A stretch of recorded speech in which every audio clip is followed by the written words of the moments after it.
And you're listening to AM Ocala Live, WOCA, The Source, 96.3 FM, 1370 AM. As we are now sitting 7 minutes past the top of the 8 o'clock hour, it's time for Life South Community Blood Centers. We got Galen on the phone. Good morning, Galen.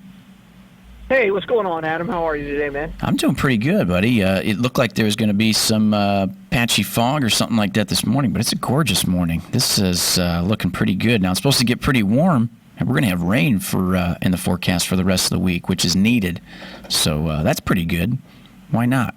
Yeah, that's what it looks like. Sure. Now, going back to a little bit of the nature-esque thing, did you get a chance to, as you got your day going this morning, did you see the supermoon there in the western sky as it was beginning to...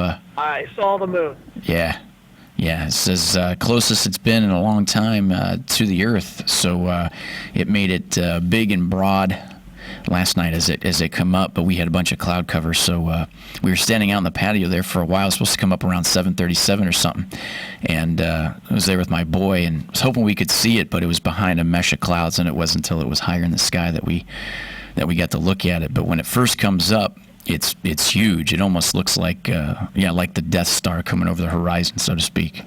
But supermoon today, which it was kind of interesting considering the week with like I was mentioning before the hours we had Hugh call in. It's just kind of neat when you got something like that going on with nature. You got a pretty unique week spiritually with Easter Sunday, Passover today with the Jewish holiday, and just amidst everything that's going on, my friend, with the world pandemic, you just got to find those little things just to kind of stay a little centered and just try to feel a little bit humble, because here we are through the week, first full week of April. But at the end of the day, it's like they said, a tumultuous week nonetheless as we continue to work through this. But that brings me to say that there's still really no end in sight to this. No, well, there is. It just depends on if this thing gets extended through May, and God, I hope not. I hope not either. I'm hoping it's over. This is supposed to be the bad week, and I guess the death toll will find out what it is from the CDC. That's the only number that matters. I don't believe any of the other numbers. Yeah. When even the doctor comes up there and says, we're counting anybody who has any symptoms related to coronavirus, we're chalking it up to coronavirus. I'm like, oh, okay. Yeah. All right, why not? So, yeah. Now, we didn't get to it really yesterday, but I wanted to snag it real quick as I know you're on your way to work, and as we have this segment with Life South Community Blood Centers to talk a little bit about what you guys have done from last week and now into this week. Now you guys are through Wednesday. How has it been with the blood supply and everything? I actually noticed yesterday that the Bloodmobile was out at the Publix there across from Trinity Catholic. We talked about the Bloodmobile kind of having a hard time to schedule that. It's just kind of like look for it and kind of go from there. But how have you guys been with the supply altogether? Our supply is really, really, really strong. I mean, it's strong. I probably haven't seen it this strong since, 2001, October 2001. Yeah. It's just usage, hospital usage is way down. Our local hospitals are still, anywhere between 65%, 75% at their normal capacity. Yeah. So, there's just nobody in the hospital. There's no elective surgeries. So I know we have a few COVID patients, but we haven't been overwhelmed, which is what their concern was, right, is that our hospitals would be overwhelmed with COVID patients. That hasn't happened. So, again,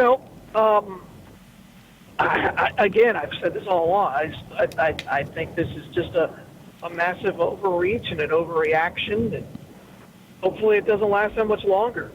Yeah. And see what this week is.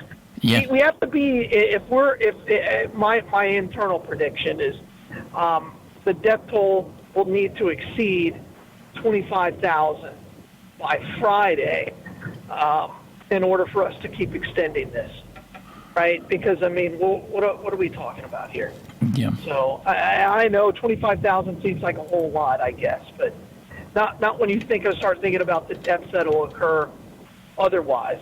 whether it's domestic violence, suicide, and, people not having a job. And, I'm going to work every day and I'm stir crazy because, a lot of things, once you get home on a Saturday, it's like, okay, I guess I'm here. I guess I can't do much. Yeah.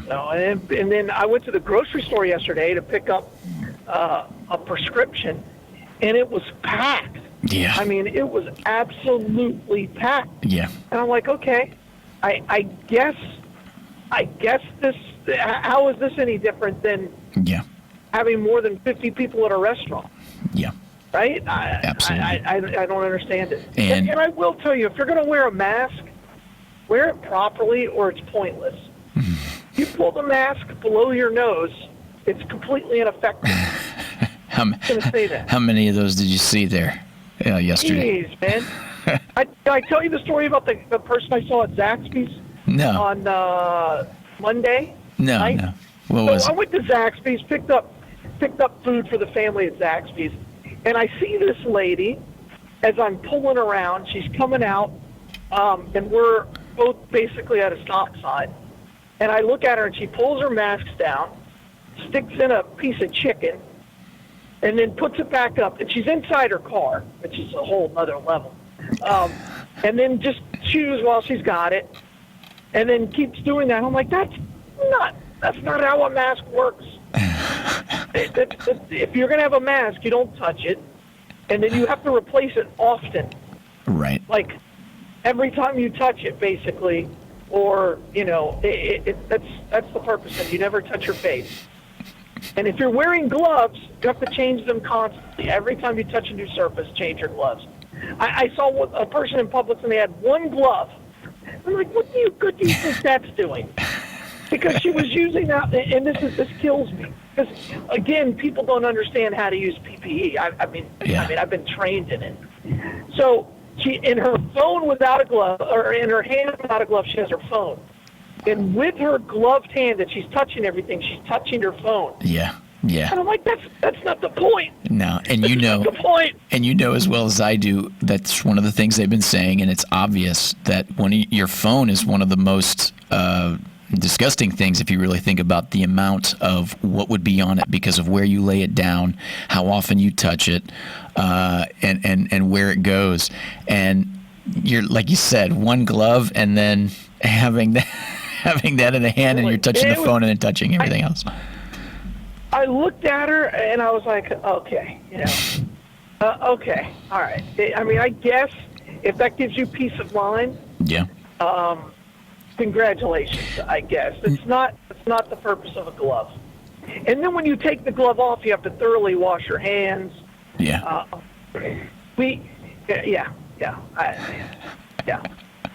Silly. It's silly.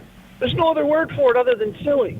Now, with the idea of the grocers, like you said, every day I've been there, it's packed. Like you said, it's pretty busy, and part of that I think is because that's one of the only few things to do to get out of the house, concerning so many other things. People are doing is eating. Yeah. I mean, my kids are eating at a house and a home. Yeah, and we've been doing the same, and they even had this thing here. They says we're eating and drinking more. It says another poll reveals how people were dealing with the quarantine, and we're eating constantly and washing it down with alcohol to boot to deal with the stress. And it says 28% of adults said that they were eating more due to self-quarantine compared to the just 11% who said they eat less. Because, hey, I'm trying to support local business with the restaurants. That's what we're trying to do. We're trying to just keep those guys afloat single-handedly. There's always a bunch of people outside walking around, right? Yeah. There's not. You can't even go to the gym, right? So people are just walking around. I'm again. How many people are going to die of diabetes because of this? Or again, it's just. I don't know. I guess I'd rather talk about the moon. There it is. Not really. There it is. Oh, hey. I will tell you, there's a great podcast about the moon, and I can't remember the name of it. It was all about the build-up to the Apollo program and what it took, and some real inside information. Ooh, that's pretty good. I can't remember what it's called, but it was fantastic if you want to geek out on it. Yeah. And did you see the dragon fall yesterday? No. I thought you were a space guy. I am, Space but dragon that came out of the sky. no. All right. Well, there's a video of it. You should probably watch it. Yeah. No, I got. Okay. Yeah. There's so many things. There's so many things nowadays. It's hard to keep. Really? Now. It's not like you're going to the airport every day. What's that? Are you going to the airport still? A little bit, yeah. Oh, okay, good. Yeah. Now, I was going to say something when you mentioned the podcast with the idea of the build-up in lieu of the Apollo missions. It was last week that I watched PBS put a nice little presentation on of kind of like storylines that lead up to and the expectations of getting man to the moon. And I tell you this, man, one of the most interesting things about it is, as much as we talk about, let's say, politics and the way it works within Washington and certain things within Congress and the House of Representatives and getting things passed and bills, it's funny that a lot of things really don't change. When you look at history, you realize that a lot of things are obviously along the same lines. And for example, what was interesting about it, and it may have been brought up in the podcast too, was just the financial expectations that it was going to be to put a man on the moon, and then how it was, I think it was Kennedy with the State of the Union basically trying to say, like, hey, we want to do this, but not everybody was for it because everybody knew the amount of money that it was going to take to do it, and those were taxpayer dollars. And then it even got into the nitty-gritty about how certain things, and this was kind of neat because it hits close to home, about how Cocoa Beach and the area of Cape Canaveral and everything started to get built up around that time, and the economics that went into pretty much building up the towns around what went on at Cape Canaveral was pretty fascinating too, because Cocoa Beach ended up being this kind of epicenter for all of the news media outlets that were covering a lot of the space race stuff. And then it even got into the topic of how there was an opportunistic idea to put a black man who was highly qualified as an astronaut in one of these programs, but all the flack that had come from it due to the times and everything. And when you look back on it, you're like, we pretty much, like, from what I remember in school and everything, it's, hey, we put a man on the moon, it was awesome, here we go. And you always kind of highlight a lot of the positive things. Well, what was fascinating was in this little docuseries is that it actually highlighted a lot of the controversial things that had come about with such a tumultuous time for something so big of an endeavor, something so big, like we said, financially, that where was that money going to come from? How were we going to execute this? And then as they're working through it, like the Mercury missions, just how drastic things had to change in lieu of the expectations of how they were going to dock with the lunar module and where they were going to do that, and all these ideas that had come through. It was really, really unique, man.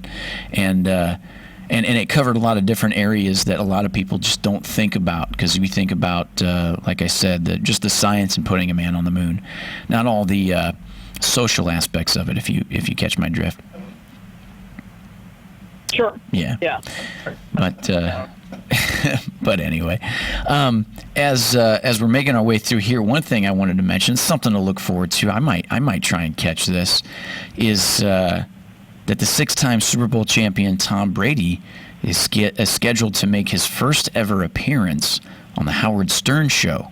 It says Wednesday, where many NFL fans hope that the future Hall of Fame quarterback will open up about his shocking departure from the New England Patriots. Another topic is that it's likely to come up is apparently Ivanka Trump and the eldest daughter of President Donald Trump, where there have been buzz, people in high places, so to speak, with the idea of Tom Brady tied into that with the, I guess, as a joke that Tom Brady made as something with his son-in-law or something to the extent. But how about that? Tom Brady going on Howard Stern. You think that'd be worth catching? No, it would have been fine if it was about Howard Stern from 15, maybe 20 years ago. He's terrible now. You don't like it? He's the best. No, his new stuff. If you like his new stuff, then you hated his old stuff. And you hated Howard Stern when he was Howard Stern. He's now this mushy guy who asks easy questions, and just as a celebrity, guy who tries to be buddy with celebrities. Well, It's not the Howard Stern that made him great. Yeah, That's for sure. but don't you think There was there's... a time when he was the best interviewer on the planet Yeah, because he was willing to ask the tough questions. He never did interviews over the phone. yeah, And that's he true. got you in studio and he locked you in, and he was able to get information out of you. He's well beyond that. Now he talks about, how do you feel? And, watch his interview with Hillary Clinton, and he would have roasted her 15 years ago and really got some information and asked her about, her campaign and what she thought went wrong, and instead of just talking about Orange Man bad. No, he's not going to ask any tough questions. He's just not, because Tom Brady doesn't answer tough questions. Yeah. Do you think that's an evolution, though, of somebody like Howard? And I'll agree with you. I've always liked Howard Stern, and I say that because I pretty much grew up with him. He's been... That means you haven't heard him you haven't heard an interview he's given in the last 10 years. Well, yeah, to the extent I loved Howard Stern. I love Howard Stern. Yeah. When he was in the 90s and even early 2000s, he was fantastic. But he's terrible now. He's absolutely terrible. Well, like I said, isn't that... What's the last interview you heard done by it? When's the last time you heard Howard Stern? What was it? There's been a lot that's come up on my feed, and I think the last one I did was... It not in any particular order of when they were aired, but he had on... what was the last one? I've seen quite a few, but the last one I think was the Alec Baldwin. It was timed after he did the roast and everything that he had him on, and then there was another one that had Don Rickles had come onto the show. Who was that with? All right. Well, it's not good. Don Rickles? Yeah, because like you said, it was more of like a respect shout out. But like I said, isn't that kind of the evolution of it? Like he doesn't need to shock jock anymore. He doesn't need to play on that. That's not what made Howard great. What made Howard great was his blunt honesty. Yeah. And he was willing to poke fun at the celebrities of the day. Yeah. Right? He was willing to make them human. He's now making back to making them godlike. That was the core of what Howard Stern was. Is he was like, look, you're just a man or a woman just like I am a man. Yeah. And now he's gone back to, oh, you're so great and all this, and that's not who Howard Stern is. He was never a celebrity hero worshiper, and that's what he's become. And that's not the natural evolution. Yeah. Now I know it happens. Yeah. But I don't like it. I believe that if you're going to be he made his career off of being that guy. Yeah. And then he wanted to be accepted by this culture. And he wanted to get that affirmation from the people around him. Now he's into vegetarianism and yoga. He would have made fun of the guy he is now. 10 years ago, he would have ripped that guy up and down. Yeah. So, and then that's the issue I have. And like you said, is that because now he is as big of a celebrity as he's become in lieu of that? No. He's a much bigger celebrity. And then he signed that massive deal with Sirius. Yeah. And then you hear the stories that come out of Sirius about how almost impossible he is to work with. And so I don't like his show anymore. It's too bad. Because, he's one of the all-time greats. When you think back of great radio personalities of the last 100 years, yeah. Howard Stern's in there. Rush Limbaugh's in there. Yeah. Andy Rooney is in there. Yeah. And then you're going back to the 50s where, there were, people were still doing radio dramas in the 40s. But, Howard Stern would probably be on the Mount Rushmore. But, again, I just think he's terrible now. You think a lot of that comes from just the amount of money? Like when you get that financially secure, does everything change? In the mindset, especially when you get older. You would think you would care less about getting that affirmation from celebrities, but and becoming a hero worshiper. But it's become worse for him. Yeah. So. Yeah, interesting take on it there, buddy. Now, as we're moving here towards the bottom of the 8 o'clock hour, any advice for our listeners there in lieu of wanting to help and still wanting to donate or anything like it?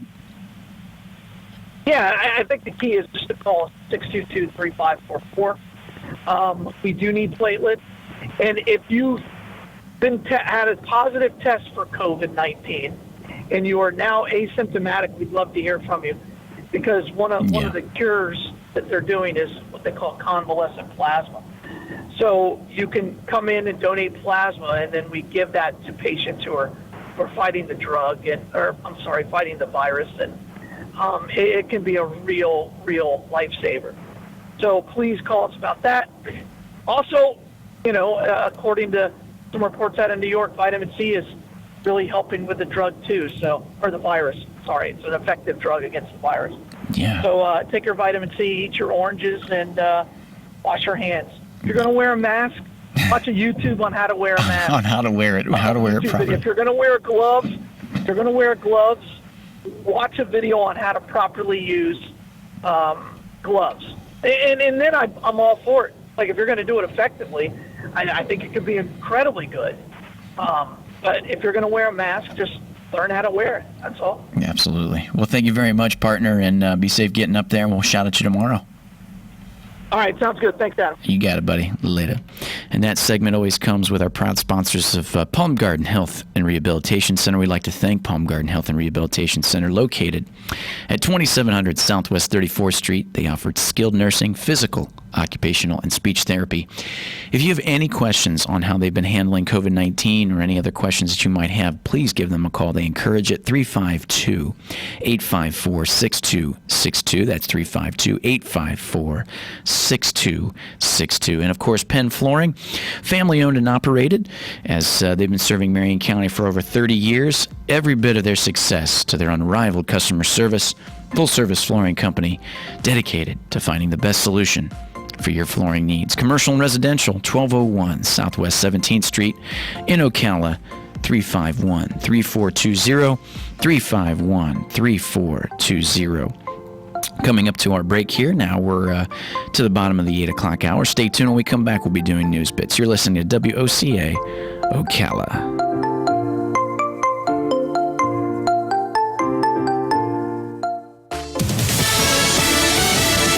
News. I'm Chris Foster. Deaths in the United States from the new coronavirus are approaching 13,000. The death rate is higher among African Americans, says Dr. Anthony Fauci on President Trump's coronavirus task force. Health disparities have always existed for the African American community.